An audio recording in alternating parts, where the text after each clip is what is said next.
Fala, gente. Herbert aqui, novamente no Ausculta, nosso podcast da Faculdade Zardes em Itumbiara. Hoje com o segundo episódio da série Saúde e Ciência em Pauta, com o nosso querido Luiz Fernando Barbaresco. É isso aí, de volta, episódio 2, Saúde e Ciência em Pauta. E agradecendo novamente a oportunidade, Maravilha. né, claro. Bora Se lá. você passa pelo nosso trabalho pela primeira vez, nós, quinzenalmente, trazemos aqui, a gente apresenta alguns títulos que foram publicados em veículos diferentes. Nosso objetivo é bater um papo sobre temas relacionados à saúde, sobre ciência, eventualmente outros assuntos surgem Tecnologia. também. Isso, e no final até futebol aparece aqui nessa pauta nossa também. A ideia é que sempre a com gente... saúde e ciência. Perfeito. A ideia é a gente ser bastante prático, objetivo, porque a cada 15 dias nós estamos aqui, trazer o que há de novidade, tanto no mundo da ciência quanto no mundo da saúde, tecnologia. O que você trouxe para nós hoje de temática aí? Olha só, eu acho que dentro dos temas aqui eu tenho muitas dúvidas para esse episódio, viu? Se na primeira edição a gente falou de alguns temas ali envolvendo mais aspectos naturais, a gente falou de serpentes, nós falamos de micro-organismos, né, bactérias resistentes. Hoje nós vamos começar falando de tecnologia. Maravilha. Você escolheu o que para a gente para falar de tecnologia? Vamos juntar dois assuntos que são importantes aqui dentro do nosso ambiente de trabalho: inteligência artificial e medicina. Né? Lembrando que nós estamos aqui dentro de um estúdio que faz parte, né, de um complexo que envolve a Escola de Medicina. Bom, doutor, é o seguinte... Inteligência artificial já é realidade na medicina. Nós temos aqui uma publicação do jornal O Globo. Inteligência artificial é realidade na medicina e especialistas já prevêem um futuro com ChatGPT. Esse futuro com ChatGPT seria capaz de apresentar diagnósticos e até mesmo sugerir tratamentos. As pessoas estão trocando o famoso Dr. Google agora pelo Dr. ChatGPT, como a própria matéria trouxe para a gente. Bacana, mas isso traz alguns desafios éticos e práticos, né, que a gente acaba precisa discutir. Na reportagem fala sobre a eficácia, né, desse uso dessa tecnologia de inteligência artificial.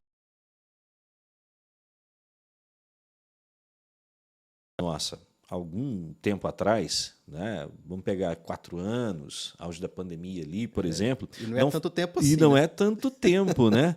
Não falaríamos sobre inteligência artificial dentro da nossa rotina. Não. E aí, aquela velha máxima, né?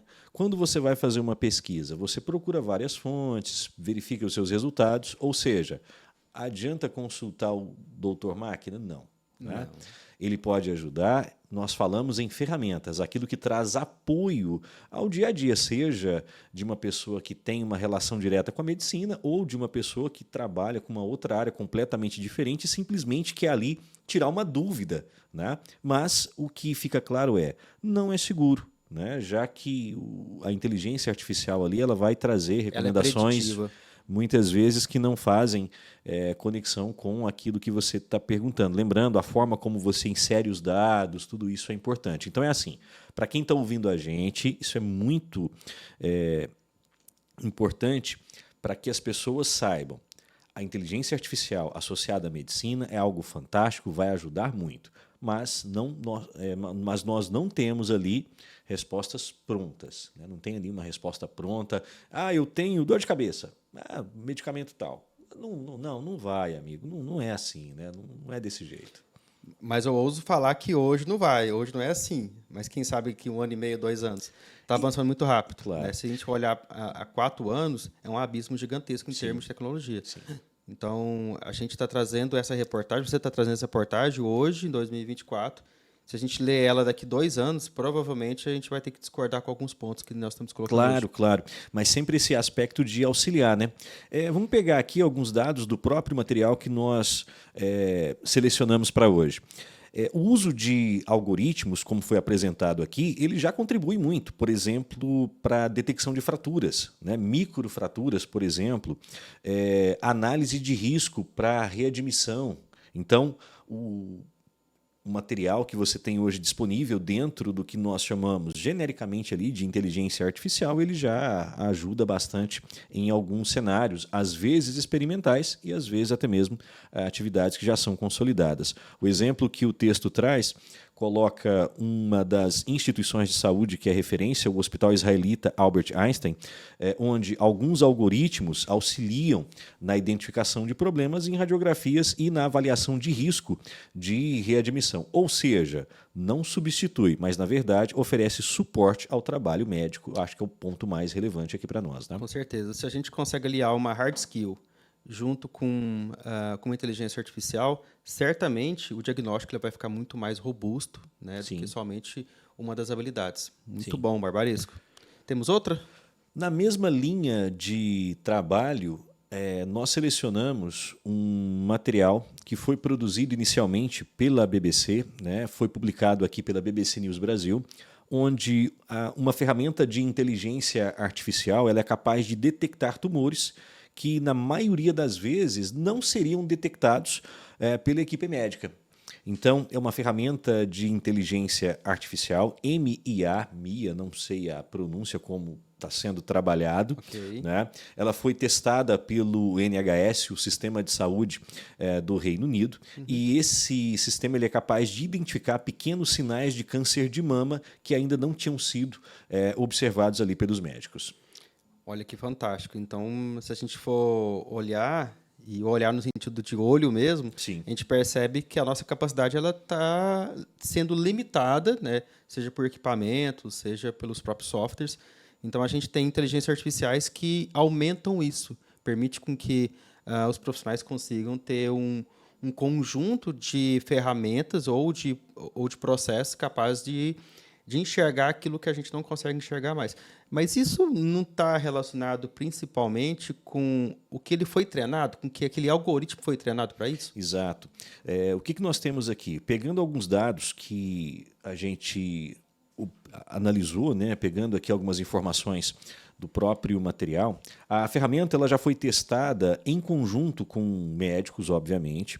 Essa ferramenta analisou mamografias de mais de 10 mil mulheres. E, na maioria dos casos, seria o tempo necessário para se obter um resultado. Aqui, o uso da ferramenta, né, ela pode reduzir muito o tempo de espera. Para a gente trabalhar com números gerais aqui, um resultado que poderia ser obtido com 14 dias, ele cai para 3 dias, segundo os pesquisadores. 3 dias? De 14 para 3? Exato. Então, nós não estamos falando de uma melhora de 100%, né? Então, a gente naturalmente... A gente está vivendo uma grande revolução, né? Como foi, imagino que foi, né? Várias outras revoluções ao longo da história. Sim. A gente está vivenciando isso, de 14 para 3 e, quem sabe, mais para frente, de 3 para 2, para 1 ou para minutos. Verdade. É aquilo que a tecnologia sempre traz, né? Se olharmos para o passado e pensar, por exemplo, uma sala como essa aqui, equipamentos conectados, sem fio, no passado era... alguém ali poderia imaginar que num futuro distante poderia acontecer. E agora você tem uma ferramenta de auxílio para a equipe médica que há algum tempo atrás era totalmente inacessível, quase inacreditável, né, que algo assim poderia existir. Bom, tem outros estudos com inteligência artificial voltado para a saúde. Aqui a gente pegou um exemplo de câncer de mama, né? Então são 2 matérias, cada uma dentro do seu universo ali, mas com algo muito importante em comum, uma perspectiva de futuro muito promissora. Bacana, muito bom. Dentro dessa, mais alguma? Ou podemos passar para uma próxima? Vamos para a próxima? Bora! Bora lá, então. Agora nós estamos falando de micro-organismos. Né? Opa, voltamos. 2 detalhes aqui, ó. Reumatismo associado a bactérias intestinais. A matéria foi publicada já em 2024 pela Deutsche Welle Brasil. Esse material ele usou dados ali da Deutsche Rheuma Liga, né? Eu nem ouso falar. Corrija meu alemão, por favor. Não, né? O Lucas está aqui, ele corrige. Lucas, o alemão tá em dia, né? Tá tudo certo, né? Deutsche Rheuma Liga, deve ser isso mesmo. Olha, brincadeiras à parte, nós estamos citando aqui a Associação Alemã de Assistência a quem sofre de reumatismo, tá? E aqui nós temos algo muito importante sobre um tipo de problema que pode afetar consideravelmente uma parcela da população. Lembrando, o reumatismo ele pode provocar inchaço, rigidez nos dedos das mãos e dos pés, tornando as tarefas cotidianas ali difíceis, pode dificultar a vida da pessoa no dia a dia, né? E aí nós vamos para alguns detalhes aqui. Microbioma intestinal. Como todos sabem, né, nós vivemos num ambiente rico em micro-organismos e o nosso corpo está lotado deles. Às vezes você tem situações onde o micro-organismo ele é responsável por provocar doença, em outros casos ele acaba contribuindo de forma positiva. Nesse exemplo aqui, o que foi sugerido? O estudo sugeriu que o microbioma intestinal ele pode converter triptofano em substância inflamatória e dessa forma ele acaba desencadeando a artrite reumatoide.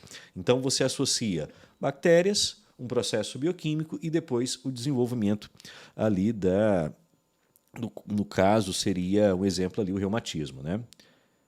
Bom, Muito bom. Esse é um pouco mais complexo, né? De entender como que existe essa união entre uma doença e um micro-organismo. Eu acho que vale a pena a gente pensar de forma mais simples, né?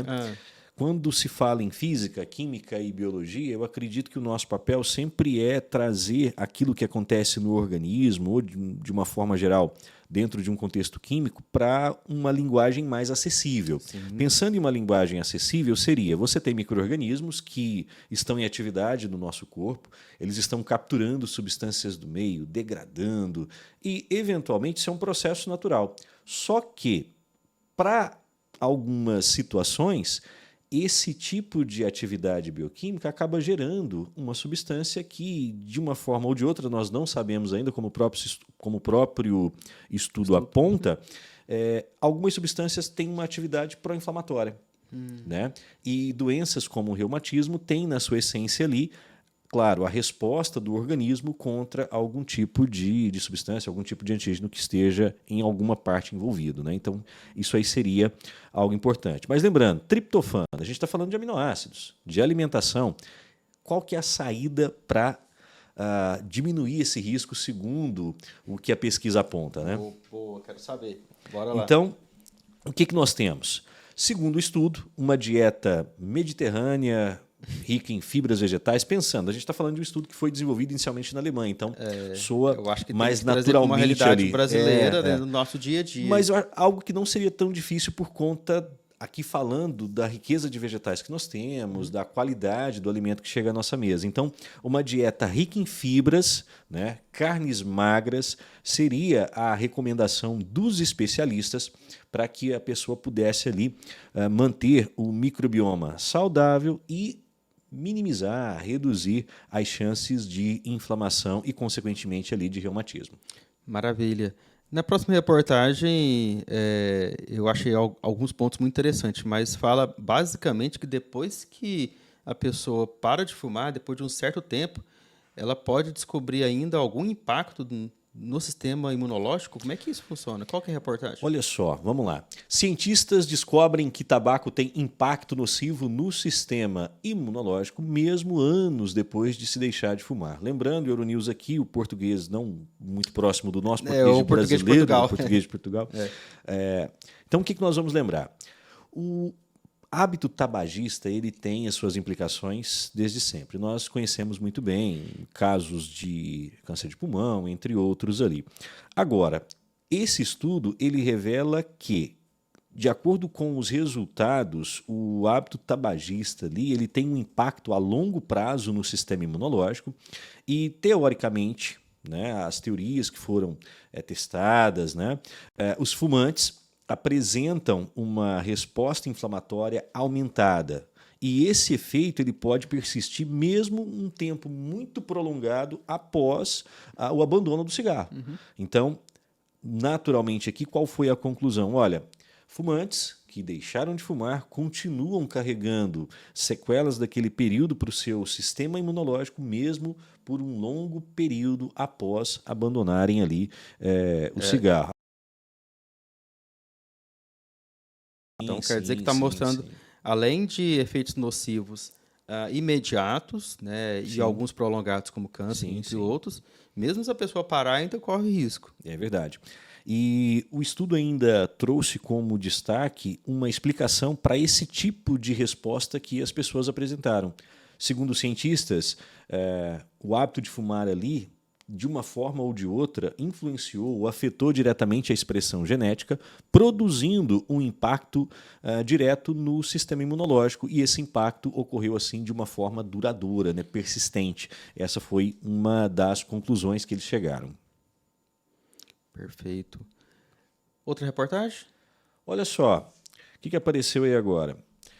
O Conselho Federal de Medicina trouxe um dado esse é polêmico. muito relevante, bastante polêmico. A gente vai pegar o contexto geral aqui. O país tem ao menos 51 processos por mês por exercício ilegal da medicina. Antes de você Tá? entrar, Sim. o Dr. Google ou o ChatGPT, ele pode ser considerado um agente que promove atos ilegais contra exclusividades da medicina? Boa polêmica, boa polêmica. É uma polêmica gigantesca. Essa a gente vai deixar para os comentários ali. Vamos ver o chat, O como é que vai pessoal ficar. colocar depois nos comentários, né, sobre isso, né, se as inteligências artificiais elas são um exercício, ou é um exercício legal da medicina, ou de outras profissões também, né? Sim, Lógico, né? claro, Não claro. só medicina. Então, aqui o Conselho Federal de Medicina, ele apontou o seguinte: ao menos 51 casos de exercício ilegal da medicina foram registrados por mês no Brasil nos últimos 10 anos, segundo o levantamento recentemente realizado.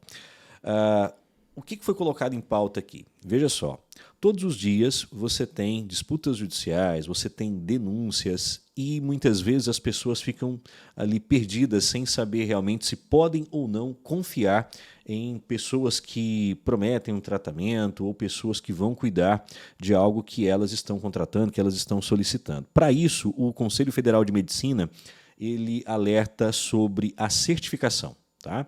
Então, verifique se os profissionais possuem registro, se esse registro é verdadeiro, né? Então, existe base de dados para você consultar dentro do próprio Essa é a pergunta. Conselho Regional, né, de Onde Medicina. que a pessoa que está ali naquele momento, ele consegue consultar na hora? Joga Isso, no legal, Google? bacana. Não, dentro da própria estrutura do CFM e de cada Conselho Regional de Medicina, é possível fazer a consulta por nome ou também pelo número de registro do profissional. Tá? Então, uma mudança de hábito, uma preocupação maior nossa seria orientarmos as pessoas para que essas consultas possam ser feitas, né? E aí realmente você pode ficar tranquilo com relação ao profissional que vai cuidar ali da sua saúde. Beleza? Beleza, bora lá. Tem mais uma? Uai, eu acho que... não, tem. Eu pensei que tinha mais acabado. uma, tem mais uma. Olha só, terapia para doença genética rara se torna o medicamento mais caro do mundo a 4,25 milhões, e nós estamos falando em dólares. Dólares. Né? É bem caro. Eu não vou nem ousar falar que isso é caro, porque é exorbitante, né? E é difícil até mesmo para o Sistema Único de Saúde, isso é um valor exorbitante. E a questão é a tecnologia envolvida aqui, né? É claro, existe uma discussão sobre os valores, mas nós estamos falando de terapia genética, né? Então, uma nova terapia genética para tratar uma doença que afeta o sistema nervoso central de crianças. Né? Ele foi precificado aproximadamente aí em 21 milhões de reais, fazendo uma conversão direta para a nossa moeda. Dessa maneira, passa a ser considerado, entre aspas, né, um dos medicamentos mais caros da história, porque a matéria traz o nome medicamento, mas não sei se seria o termo mais apropriado. Né? Aqui a gente está falando de várias tecnologias que estão envolvidas dentro do processo. Né? O problema em questão aqui é a leucodistrofia metacromática, um distúrbio genético, como eu citei anteriormente, que afeta recém-nascidos. Né? Na forma grave, o indivíduo vai perder função motora, podendo muitas vezes evoluir ali para um estado vegetativo. Tá? O principal aqui envolve a possibilidade de correção a partir de terapia genética. Então, a princípio, você retira as células do próprio paciente, faz o uso de um vírus, tá? Um vetor viral, esse vetor viral acaba inserindo um gene com as sequências corretas ali. Essas células são tratadas fora do corpo do paciente, em laboratório, e depois são transplantadas novamente. E aí, tecnicamente falando, você abre aspas, muitas aspas, você pega uma célulazinha, vai lá e corrige uma alteração genética que existia. Nos últimos 20 anos, esse tipo de tecnologia ele foi muito estudado. Hoje, de forma prática, já existem formas válidas de uso, né, o que representa ali o avanço da biotecnologia aí dentro desses últimos 20, 30 anos, né, de forma geral. Começa a justificar os valores que são cobrados, né? Imagina o quanto de arcabouço tecnológico tem envolvido nesse processo. Sim, sim. Abrindo a exceção aqui para a questão que envolve ali a precificação, né? Então, mas pensando na tecnologia envolvida, sim, é algo que é surpreendente.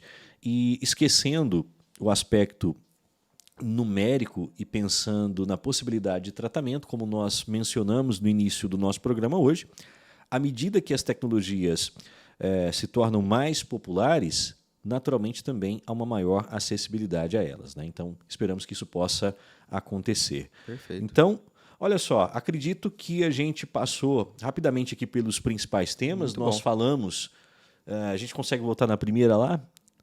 Olha só, a gente falou de inteligência artificial como auxílio para profissionais, né? Principalmente aqui nós colocamos os médicos que recebem esse apoio, então é algo que é muito legal pensar que você agora tem mais uma ferramenta para utilizar. Depois, na sequência, nós comparamos essa possibilidade de uso de inteligência artificial, já pegando um estudo com muitos participantes, né? Um tema extremamente relevante que é a detecção ali de tumores de câncer, né? Embora o estudo tenha sido feito lá no Reino Unido, longe ainda de algumas realidades, né? Mas promissor também. Depois, a relação entre reumatismo e bactérias intestinais, mostrando que existe uma relação entre aquilo que já está no nosso corpo e o início de um processo inflamatório. Muitas vezes as pessoas podem ficar em dúvida, tá, mas o que tem de novidade? Boa parte daquilo que envolve sistema imune, às vezes nós não conhecemos todos os detalhes. Por isso que nós temos dificuldade em tratar, em resolver, em melhorar a qualidade de vida das pessoas que sofrem com determinadas condições. Para finalizar, nós falamos de riscos associados ao tabaco e que mesmo após abandonar o hábito de fumar, as pessoas podem carregar sequelas ali por muito tempo no que se refere à capacidade de resposta do sistema imune no momento em que pessoas passam a ter mais casos de resposta inflamatória, né? E no final nós falamos ainda de processos relacionados a exercício ilegal da medicina, e o número é preocupante, e a nossa orientação. Busque informações sobre o profissional que vai cuidar de você ou do seu familiar. Por fim, nós falamos de uma terapia para doença genética avaliada em 4,25 milhões de dólares, mas um contexto bastante complexo. O nosso objetivo aqui não é colocar nenhum juízo de valor, simplesmente apresentar o dado, onde você verifica uma tecnologia que pode revolucionar ainda mais o tratamento e aquilo que as pessoas podem ter de benefício a médio e longo prazo. Maravilha. Fechamos? Acredito que sim. Episódio 2. Episódio 2, Saúde e Ciência em Pauta. Aquele abraço a todos vocês. Daqui a 2 semanas a gente está de volta aqui. Até mais. Tchau, tchau, gente. Valeu.